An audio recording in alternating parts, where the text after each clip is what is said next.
Okay, we're back. So you left us, you've gone to West Africa, Nigeria, recorded a song that we will get to see with a different video. Going to SA, done a whole album or 5 songs, which again we will get, which is wonderful because it's amazing for us to know. We are happy to hear that. We're still expecting more music from you.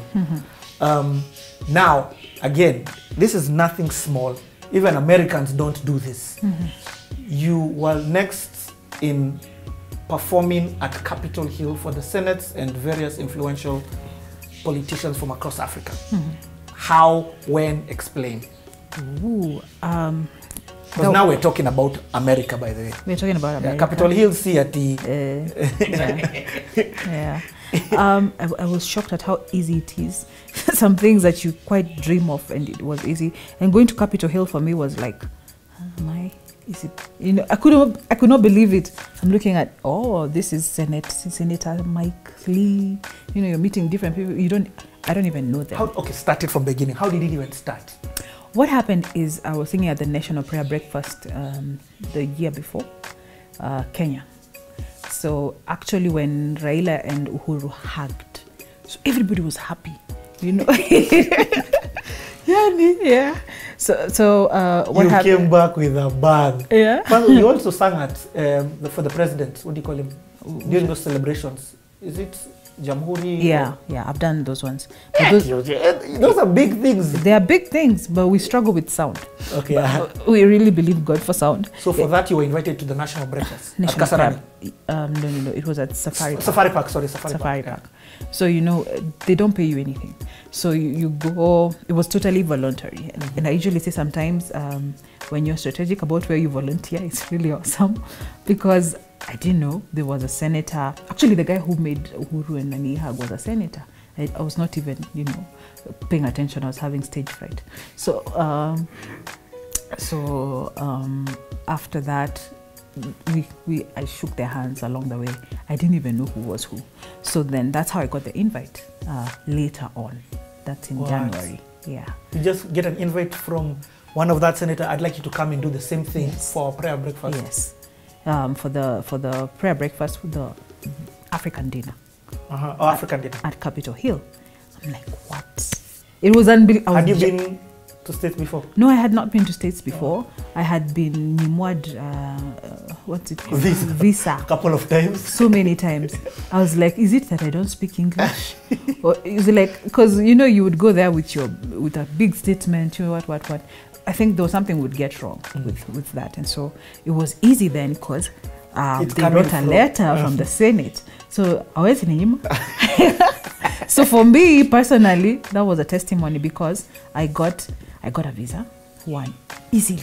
Yeah. You know, after 4 times being asking denied. For the bank account. 4 times. 4 times. In fact, I was like, okay, this is America. In fact, I stopped even watching movies. So, but I know a lot of people relate with that, you know, the whole visa thing, because when you talk to people, you realize your pastor alinyimwa mara 5, huyu alinyimwa mara 5. You're like, hey, so I'm not alone. So anyway, it was awesome going there for the first time. And I kept saying, that's why I keep saying rejection is good for me because it always works well. I was rejected in the visa place 4 times, and then the rejection took me to Capitol Hill, you know, for the places people don't quite go, because it would be like, even the Americans would be like, oh, you're at the Capitol Hill. Yeah. And then, of course, UNHCR offices are there. I got to meet What people. Are you doing with UNHCR? We're sensitizing people about, talking to people about refugees and raising money for refugees. You're one of the ambassadors? To be named Goodwill Ambassador. I'm a high-level influencer, but this year I'm being crowned Goodwill Ambassador. Oh, and that's community. That totally makes sense. What you were doing when you were... When I was when doing my master's. When music illegal. Oh yeah. So I realized everything in life is quite organized by God. You know, when I was thinking I'm doing my master's for it's a waste of time. Do you know, I didn't even know what I'm doing. I was just like, oh, let me just do because I'm doing this and what. But now it makes sense why I'm doing, why I did the community development with the refugees. Somebody else's life. Well, got a very special show for you today. My guest in studio, an award-winning gospel artist and minister from Kenya. She's won numerous awards, including the prestigious Groove Awards. In addition to her musical career, she also seeks to support initiatives empowering children, women, and youth to combat, poverty and restore human dignity. She also supports the United Nations High Commissioner for Refugees and has a passion for helping displaced people in Africa.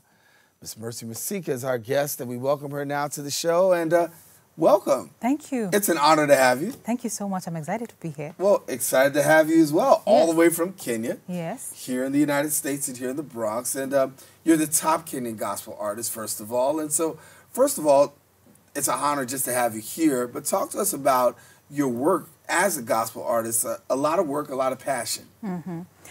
I believe the one thing that God gives you when you become famous or something is you get influence. And so as a gospel artist who's doing well by God's grace, is that I have influence and I'm able to reach people that, you know, other people may not. And so one of the things I've said is that I'm going to help, I'm going to use what God has given me to be a blessing to somebody else. And so a lot of what we do is community service. We sing, you know, because people like us. We sing, and we voice out their issues. When we talk about refugees in Kenya, we have up to 500,000 refugees from different areas of Africa that are in Kenya, from Sudan, from Eritrea, from, you know, especially from Sudan. And so what we do is tell people that these are people just like us, and we can support them, because, you know, it could be you. One day you could be free and happy, and the next you are a refugee. Yo, that's crazy. I just noticed that. So, how long were you there? I was there for 2 weeks. Did you go and interact with other Kenyans there? Yes, but it was short notice, of course. So we didn't quite plan up a lot of things, but there are very many Kenyans in America. I don't know what they're doing there, but I wish all those heads would come here, you know. But it was good. It was good meeting all the Kenyans who have been Americanized there. Yeah, and it was there a response that they knew who you are? Did they know your songs? Yes, it's amazing. I think internet is just amazing. Whatever happened to internet, it was easy for us. Easy for me. Yes. Wherever I went, people would show up in meetings. They're like, "Watu hawakujangi, si uko unakuja." So it's humbling. I just don't understand all these things that God does, and I can't. I'm excited about the future when I know God is with me. Yeah. The reason why I brought up that Kenyan thing is because it's what you said earlier. You said you want to be not just taking your music to be played by Kenyans here in Kenya, but you want it going across the world. And a start of that can be it going to Kenyans who are not in Kenya. You get? That's still across the world. It's still reaching other people there. Oh yeah. We're doing a lot of that now, and also believing for more ethnic diverse, you know, opportunities for me. The collabo you did, I don't want to leave it out, with Emikos Gay. Oh yeah? Yeah. How did that come? Emikos Gay, Evelyn collabo. Yeah. My hubby joked. He's always seeing things that I don't see. Because we just met in studio. Emi had just come from Nigeria to record at Evelyn's place, and then nimechoka. Okay. Nimeanza kuchoka mdomo. So kwa sababu umechoka mdomo, let's take it back again. Yeah. Okay, so the collabo, so you guys met in studio, and then? My hubby's like, you guys can do a song. I'm like, okay, yes, why not? So, but you know how it's just a joke. So then he was serious. Then we say, okay, let's come Monday evening. Looks like he was one who was pushing it. It's totally my hubby. Thank God for him. So after storytelling and all, do you know, even when we went to studio, we stayed like, we were in the studio at 7. We started recording at 11. That's because you were vibing. Yeah, story. It didn't even look like he was serious. We're like, no, God, just use us even if we're jokers. Give us a song. And the song came really fast. Yeah. Shot the video. She came back, you shot the video? We did like same week. You know? Same week? Yeah. Yeah. And it did well for the kind of market that we were targeting.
I mean, you've got 4 albums, so we can't, is it 5? 5, 1 pending coming out.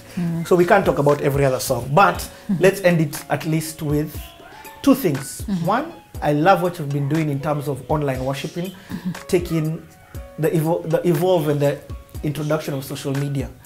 With your, I think you are doing some Instagram lives, worship sessions, and also your final song. Oh, and actually, what to expect, though you've already mentioned a few things. Okay.